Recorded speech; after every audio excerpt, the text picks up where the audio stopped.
अस्सलाम वालेकुम जी। आज हमारे पास है लेक्चर नंबर 9 और इसमें हम देखेंगे एग्जाम्पल नंबर 2 को। एग्जाम्पल नंबर 2 में हमने क्या करना है, सबसे पहले आप यहाँ पे देखें, पहले क्वेश्चन की स्टेटमेंट को देखें। Find numerical solution of following heat equation by forward difference method by taking h is equal to 0.1। Same वैसा ही क्वेश्चन है जैसा कि हमने पिछला क्वेश्चन किया है।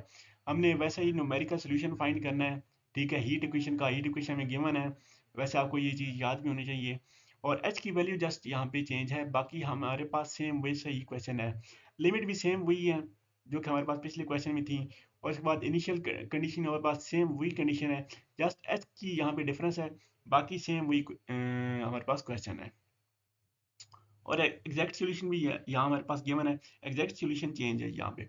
वहाँ पे एग्जैक्ट सॉल्यूशन और था, यहाँ पे एग्जैक्ट सॉल्यूशन और है। और हमने न्यूमेरिकल सॉल्यूशन फाइंड करना है।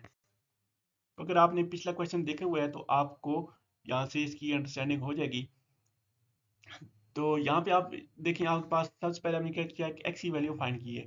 एक्स की वैल्यू क्यों होती है कि आपके पास नंबर ऑफ इटरेशंस कितनी आएंगी। पिछले में हमारे पास एक्स की वैल्यू अगर देखें तो पिछले में अगर हमारे पास बी 1 था, अपर लिमिट 1 थी, लोअर लिमिट 0 थी, और एच की वैल्यू हमारे पास थी 0.25।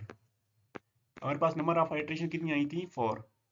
तो 4 नंबर ऑफ इटरेशन हमने फाइंड की थी। यहाँ पे हमारे पास एच की वैल्यू कितनी है, यहाँ पे हमारे पास एच की वैल्यू है 0.1। एच की वैल्यू अगर 0.1 हम पुट करें तो आप देखें आपके पास नंबर ऑफ आइट्रेशन कितनी आ जाती है 10। तो इस क्वेश्चन में नंबर ऑफ आइट्रेशन 10 परफॉर्म करनी है, इसलिए थोड़ा सा लंबा क्वेश्चन होना है। बाकी मेथड इसका सेम वही क्वेश्चन रहना है जो कि हमने यूज किया। ठीक है, हीट इक्वेशन हमने लिखी है। ठीक है, हीट इक्वेशन लिखने के बाद हमने इसमें इसकी वैल्यूज पुट कर दी है जैसे पिछले क्वेश्चन में की है, और सेम वैसे ही हमने इसको थोड़ा सा सिंप्लीफाई कर लिया है। सिंप्लीफाई करने के बाद ये वाला टर्म हमने इक्वल लैम्डा के लिए लिया है और अल्फा स्क्वायर इक्वल 1 के लिया, और के की वैल्यू यहाँ पे हमारे पास 0.01 लेंगे। क्यों लेंगे, क्योंकि हमने अल्फा स्क्वायर को सॉरी लैम्डा को 1 बनाना है। अगर के की वैल्यू गिवन होती है तो हम वो वाली यूज़ करते हैं, के की वैल्यू गिवन नहीं है तो हम ये वाली यूज़ करेंगे। और लैम्डा इक्वल हमने 1 की पुट कर दिया, लैम्डा इक्वल 1 की पुट किया था, आपके पास ये सारी इक्वेशन इक्वेशन नंबर वहाँ पे ए हमने लिखा था, यहाँ पे हमने इक्वेशन नंबर 1 लिख दिया है। ठीक है, उसके बाद हमने क्या किया है कि हमने ये हमारे पास इनिशियल लिमिट गिवन थी, तो इनिशियल लिमिट में भी इनिशियल पॉइंट भी आपके पास 0 है, फाइनल पॉइंट भी आपके पास 0 है, दरमियान में पॉइंट पे हम साइन पाई एक्स आई को यूज़ करेंगे। ठीक है, तो सेम वैसे क्वेश्चन अगर आपने वो क्वेश्चन किए हुए हैं तो आपको ये क्वेश्चन आपका इजीली सॉल्व हो जाना है। अब हमने नेक्स्ट जो मेन यहाँ पे टास्क है, जे की वैल्यू आपने 0 पुट की है और आई की वैल्यू हमने 1 ली है जो कि हमने पिछले क्वेश्चन में जैसे ली थी। तो अब यहाँ पे देखें, आपके पास ये जो इक्वेशन आई है, ये वाली इक्वेशन, इस सारी इक्वेशन में आप जे की वैल्यू 0 पुट करेंगे और आई की वैल्यू 1 पुट करेंगे। तो सबसे पहले आप देखें लेफ्ट हैंड साइड पे क्या है, लेफ्ट हैंड साइड पे है ओमेगा आई कामा जे प्लस 1। आई की वैल्यू 1 पुट करें तो आपके पास क्या आ जाता है, ओमेगा 1 कामा जे की वैल्यू 0 पुट करें तो आपके पास सेकंड भी आ जाता है 1, ओमेगा 1 कामा 1। तो ये आपके पास इक्वल आ जाता है। ये वाली टर्म आपके पास क्या बनेगी, जब आई की वैल्यू 1 पुट करेंगे और जे की वैल्यू 0 पुट करेंगे तो ये आपके पास आ जाएगी ओमेगा 1 माइनस 1। आई की वैल्यू 1 पुट करेंगे तो 0 कामा जे की वैल्यू 1 पुट करेंगे 0 कामा 1 माइनस ये सेकंड टर्म क्या बनेगी, ओमेगा आई कामा जे। आई की वैल्यू 1 है, जे की वैल्यू 1 है, ओमेगा 1 कामा 1। इस तरह से ये वाली टर्म क्या बनेगी, आई की वैल्यू 1 और जे की वैल्यू 1, तो ये आपके पास आ जाएगी प्लस ओमेगा 2 कामा 1। ठीक है, तो ये वैल्यू देखिए आपके पास जहाँ पे देखिए ये वैल्यू आ रही है। ठीक है, और ये इन्हीं वैल्यू का हमने आप कैलकुलेट करना है। इन वैल्यू को कैसे कैलकुलेट करेंगे, आपको पता है कि इनिशियल में हमारे पास लिमिट गिवन है 0, वो हमने यूज कर लिया है। और यहाँ पे आप देखें, अब हमारे पास जो एक्स कोऑर्डिनेट है ना, पूरा अगर एक्स कोऑर्डिनेट यहाँ पे बनाएं तो यहाँ पे आपके पास इनिशियल पॉइंट है 0, फाइनल लिमिट है 0, फाइनल लिमिट इसकी सॉरी 1। ठीक है, इनिशियल भी आपके पास वैल्यू 0 है और फाइनल में भी आपके पास वैल्यू 0 है। दरमियान में आपने कितने पॉइंट करने हैं, 0 पॉइंट एच की वैल्यू आप 0.1 है, तो यहाँ पे आपके पास आ जाएगा 0.1, 0.2, 0.3, 0.4, 0.5, 0.6, 0.7, 0.8, 0.9। तो ये आपके पास सारे पॉइंट आ गए हैं, ये सारे पॉइंट पे आपने वैल्यू फाइंड करनी है। तो अब आपके पास x1 की वैल्यू आ गई है 0.1, x2 की वैल्यू आपके पास आ जाएगी ये 0.2, इस तरह x3 की वैल्यू आपके पास x3 आपके पास इक्वल आ जाएगी 0.3, x4 आपके पास आ जाएगा 0.4। तो ये सारे हमने इस तरह से ये वाले पॉइंट सारे यहाँ पे यूज करने हैं। तो यहाँ पे देखें W1 के लिए 0.1 यूज किया, W2 के लिए 0.2 यूज करेंगे और ये सारे पॉइंट यूज करके आप ये वैल्यू निकालेंगे। W1 का 1 की वैल्यू आपके पास ये आ गई है। इस तरह से आप जे को 0 ही फिक्स करेंगे और आई को आप 2 ले जाएंगे। जब आई की वैल्यू 2 लेंगे तो आप देखिए आपके पास ये वाली इक्वेशन बन गई है और W10 के लिए आप आई वैल्यू पुट करके 0.1, W2 0 के लिए 0.2, W3 0 के लिए 0.3 और आपके पास ये वाली वैल्यू आ जानी है। ठीक है, नेक्स्ट आगे चलें। तो नेक्स्ट आप यहाँ तक हमने क्या किया कि आई की वैल्यू जे की वैल्यू 0 फिक्स की हुई है और आई की वैल्यू 1 ली है, फिर आई की वैल्यू 2 ली है। नेक्स्ट आई की वैल्यू आप 3 लेंगे तो इसकी कैलकुलेशन आ जाएंगे, फिर आई की वैल्यू 4 लेंगे, फिर आई की वैल्यू 5 लेंगे, 6 लेंगे, 7 लेंगे, 8 लेंगे और 9 लेंगे। ठीक है, उसके बाद 9 तक हमने ये सारी वैल्यू निकाली है और ये सारा हमारे पास आ गया। ठीक है, और ये सारी इटरेशन हमने कब कहाँ तक की है, जे की वैल्यू 0 फिक्स करके और आई की वैल्यू 0 से 9 तक ली है। ठीक है, अब हमने इसका एग्जैक्ट सॉल्यूशन निकालना है। एग्जैक्ट सॉल्यूशन के लिए हम क्या करेंगे, हमारे पास जो क्वेश्चन में गिवन था एग्जैक्ट सॉल्यूशन, वो वाली इक्वेशन यूज करेंगे। ठीक है, क्वेश्चन मैं आपको एक दफ़ा दिखा देता हूँ।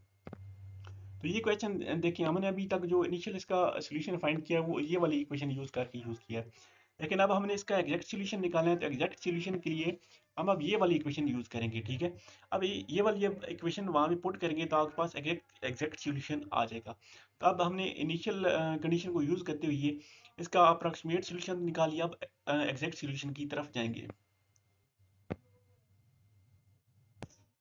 तो यहाँ पे देखें एग्जैक्ट सॉल्यूशन के लिए हमने क्या किया है कि हमारे पास एग्जैक्ट सॉल्यूशन के लिए ये वाली इक्वेशन गिवन है।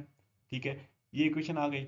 अब यहाँ पे हमने क्या किया कि जे की वैल्यू को हमने जे इक्वल 0 पुट करेंगे और आई इक्वल 1 पुट करेंगे। ठीक है, जे इक्वल 0 और आई इक्वल 1 के लिए आपके पास ये सारी इक्वेशन आ जानी है। ठीक है, अच्छा तो ये हमारे पास है एग्जैक्ट सॉल्यूशन। ठीक है, एग्जैक्ट सॉल्यूशन में हमने अब देखें एग्जैक्ट सॉल्यूशन की ये हमने हमारे पास सेम वही इक्वेशन है जो हमें इक्वेशन है गिवन है। ठीक है, अब हमने करना क्या है कि हमने इसकी वैल्यू फाइंड करनी है।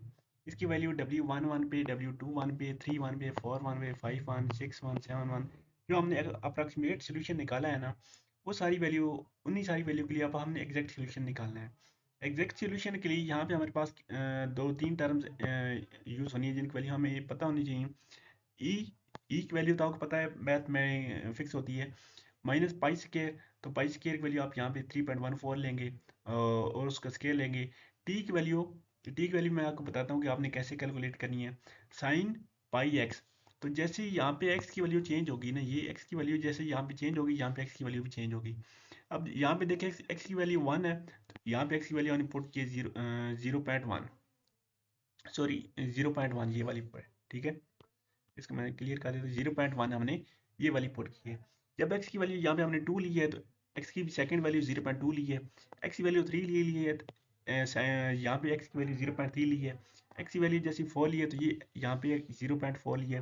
ये सारी वैल्यू एक्स की हमने यहाँ से ले रहे हैं। अब बात करें अगर टी की वैल्यू की, कि टी की वैल्यू हमने कहाँ से ली है, तो टी की वैल्यू के लिए आप देखिए हमने इसी क्वेश्चन में यहाँ पे डेल्टा की वैल्यू फाइंड की।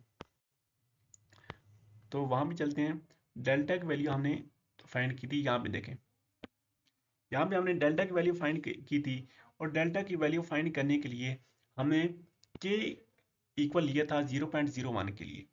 ठीक है, के इक्वल 0.01 लिया था कि ताकि डेल्टा की वैल्यू 1 आ जाए। तो के इक्वल 0.01, तो के आपके पास कौन सा कोऑर्डिनेट होता है, के आपके पास टाइम कोऑर्डिनेट होता है। ठीक है, तो ये आपने टी की वैल्यू भी आपने लेनी है 0.01, ये वाली वैल्यू आपने टी में पुट करनी है। ठीक है, यहाँ पे एग्जीक्यूशन में अगर आए आप लास्ट में, तो यहाँ पे देखें आप जहाँ जहाँ भी देखें आपके पास जहाँ जहाँ टी इस्तेमाल हो रहा है 0.01 ही वैल्यू यूज हो रही है। तो ये सारी वैल्यू कैलकुलेशन करने के बाद आपके पास ये सारी वैल्यू आपके पास, ये सारी वैल्यू सारे आपके पास एग्जैक्ट सोल्यूशन आ जाने हैं। ठीक है, अब हमारे पास अप्रॉक्सीमेट सोल्यूशन भी आ गए हैं, एग्जैक्ट सोल्यूशन भी आ गए हैं, तो दोनों को कंपेयर कर लेते हैं और अपना एरर फाइंड कर लेते हैं कि हमारे पास कितना एरर आया है पूरे इस प्रोसेस के दौरान। Since the calculation value of W11 0.01 and calculated value for exact solution is 0.011। तो आप देखिए हमारे पास जो हमने अप्रॉक्सीमेट सोल्यूशन निकाला था, जो पहले वाला सोल्यूशन हमने अप्रॉक्सीमेट निकाला था, वहाँ पे हमारे पास W11 की वैल्यू आई थी 0.02788, और जो हमने एग्जैक्ट सोल्यूशन जो अभी निकाला है उसमें हमारे पास आ गई है 0.2799। तो एरर हमारे पास कितना आ गया, एरर की हम ये वाली हमारे पास था कि इसको हमने बल्कि ऐसे पढ़ा था, अगर आपको याद हो तो हमने पढ़ा था ई आपके पास इक्वल होता है you, capital you minus you और इसका मॉड। तो ये कैपिटल यू आपके पास एग्जैक्ट सोल्यूशन होता है, तो एग्जैक्ट हमारे पास कितनी वैल्यू आई है 0.2799, सॉरी हमने अप्रॉक्सीमेट हमारे पास आया 2788, तो वो वैल्यू हमने यूज़ की है, माइनस ये वाली वैल्यू यूज़ की है, तो आपके पास इसका एरर E1 आपके पास आके 0.0011। इस तरह से एरर 2 फाइंड करेंगे, W22 की exact approximate value minus exact value W22 की। ठीक है, इस तरह से एरर नंबर 3 के लिए आप देखें, एरर नंबर 3 के लिए हम क्या करेंगे कि एरर नंबर 3 के लिए हम एग्जैक्ट सॉल्यूशन, यानी कि जो हमारे पास आया था W31 आपके पास जो आया था exact solution minus approximate solution, तो ये आपके पास 0.31 आ जाएगा। इस तरह ये सारी वैल्यू आपके पास इस तरह से आ जानी है। ठीक है, ये सारे एरर हमने आपने फाइंड कर लिए। अब दो क्वेश्चन में ये गिवन नहीं था कि आपने एरर फाइंड करने हैं, लेकिन अगर आपके पास पेपर में क्वेश्चन अगर आपके पास ऐसे आता है ना कि आप ये एरर फाइंड करें, तो आपने एरर फाइंड करनी है, अदरवाइज आपने एरर फाइंड नहीं करनी। ठीक है, तो अगर एरर्स का पूछा जाता है तो एरर आपने फाइंड करनी है, एग्जैक्ट सॉल्यूशन का पूछा जाता है तो आपने जस्ट एग्जैक्ट सॉल्यूशन फाइंड करना है, और अप्रॉक्सीमेट सॉल्यूशन अगर पूछा जाता है तो आपने अप्रॉक्सीमेट सॉल्यूशन आपने निकालना है। तो आपकी इन तीनों की प्रैक्टिस होनी चाहिए, तभी आप ये सॉल्यूशन निकाल सकते हैं। अच्छा, यहाँ तक तो था ये बात। अब हमने जे की वैल्यू को 1 फिक्स किया होता, अब जे की वैल्यू को अब 2 फिक्स, सॉरी जे की वैल्यू 0 फिक्स किया होता, अब जे की वैल्यू को 1 फिक्स करेंगे, और सेम उसी तरह से सारे अप्रॉक्सीमेट सॉल्यूशन ये सारे निकालेंगे। ठीक है, आई की वैल्यू 0 1 2 3 4 5 6 7 8 और 9 करके ये सारे निकालेंगे, और इसी तरह फिर आप एग्जैक्ट सॉल्यूशन निकालेंगे। ठीक है, एग्जैक्ट सॉल्यूशन जब निकालेंगे और फिर इनको आगे जाके फिर अगेन कंपेयर करेंगे, और ये आपके पास अगेन ये एरर आ जाएंगे। ठीक है, ठीक है, तो इस तरह से ये सेकंड आपकी इटरेशन हो गई है। तो ये सारा क्वेश्चन यहाँ तक ही था, लेकिन क्वेश्चन में गिवन नहीं था इस क्वेश्चन में कि आपने एरर फाइंड करनी है या नहीं करनी, लेकिन आपको एरर एरर यहाँ पे निकालने का तरीका आ गया है। अब आपको तीन चीज़ें आ गई हैं, एग्जैक्ट सॉल्यूशन कैसे फाइंड करते हैं, अप्रॉक्सीमेट सॉल्यूशन कैसे फाइंड करते हैं, और एरर्स कैसे फाइंड करते हैं। ठीक है, तो तीनों की आपने प्रैक्टिस करनी है। ठीक है, या अगर आपने प्रैक्टिस अभी तक नहीं की है तो लेक्चर नंबर जब 10 को लेंगे तो लेक्चर नंबर 10 में भी सेम वैसी एग्जाम्पल है, आपने उसको साथ साथ करना है खुद से भी, तो आपको इनकी मज़ीद समझ आ जानी है। तब तक के लिए टेक केयर, अल्लाह हाफिज़।